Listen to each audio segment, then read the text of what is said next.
The objective of this topic is to identify the basic principles and applications of penetrant testing. Penetrant testing is a highly sensitive, non-destructive method used for detecting discontinuities which are open to the surface, but less likely to be detected by visual inspection alone. As an example, a flaw such as small porosity open to the surface could be overlooked during visual examinations. However, with proper application of the penetrant test, such flaws would be exposed. Like other non-destructive methods, penetrant testing has its own unique characteristics.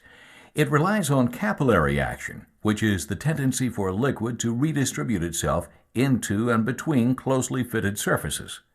This characteristic can allow a liquid or dye to penetrate into and expose flaws or discontinuities in welded materials. Because the penetrant is a liquid, it has certain limitations. Generally, it is not recommended for materials with very porous surface conditions, or which are highly absorbent. Using the penetrant method here would likely give false flaw indications.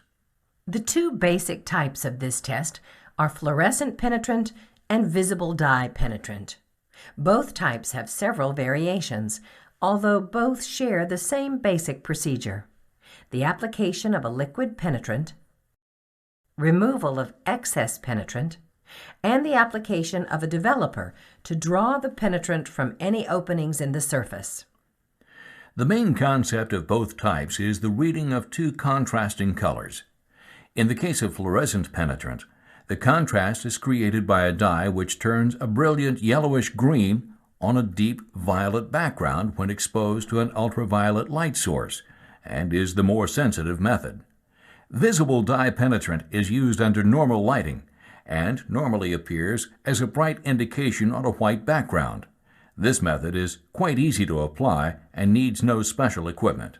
For either test, the cleanliness of the surface before the application of penetrant must not be overlooked. Matter such as scale, slag, grease, paint, rust, and so forth must be removed to allow the penetrant to enter surface openings. There are a number of cleaning methods, such as chemical solution baths, steam cleaning, or vapor degreasing. Precautions should be taken before performing cleaning operations because some solutions may be toxic if inhaled and may also be violently flammable.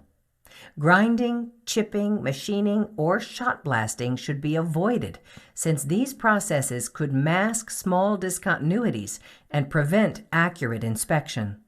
When the surface has been properly cleaned and dried, the penetrant can be applied by dipping, brushing, or spraying the test area. A water-washable form of penetrant is basically a dye placed in a water-based solution. The dye is then rinsed off and a developer is applied. For non-porous materials, it provides the lowest degree of sensitivity due to the ease of penetrant washout of shallow openings during cleaning. Whatever form of penetrant is used, sufficient dwell time must be allowed so that the penetrant can find and seep into any openings. The dwell time is based on the type of material and the degree of accuracy required.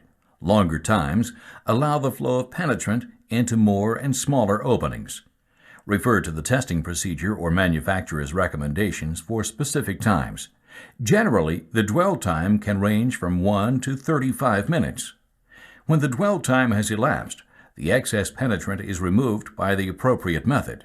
For example, a solvent cleaner can be applied to a towel and the surface thoroughly wiped clean.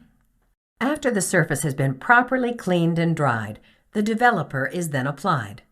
The developer acts like a blotter, drawing out the penetrant left in openings of the test area. Whenever developer is used, it is important to apply a smooth, even coating over the surface. Heavy layers can obscure very small indications. After the developer has been applied, allow for correct dwell time before examination.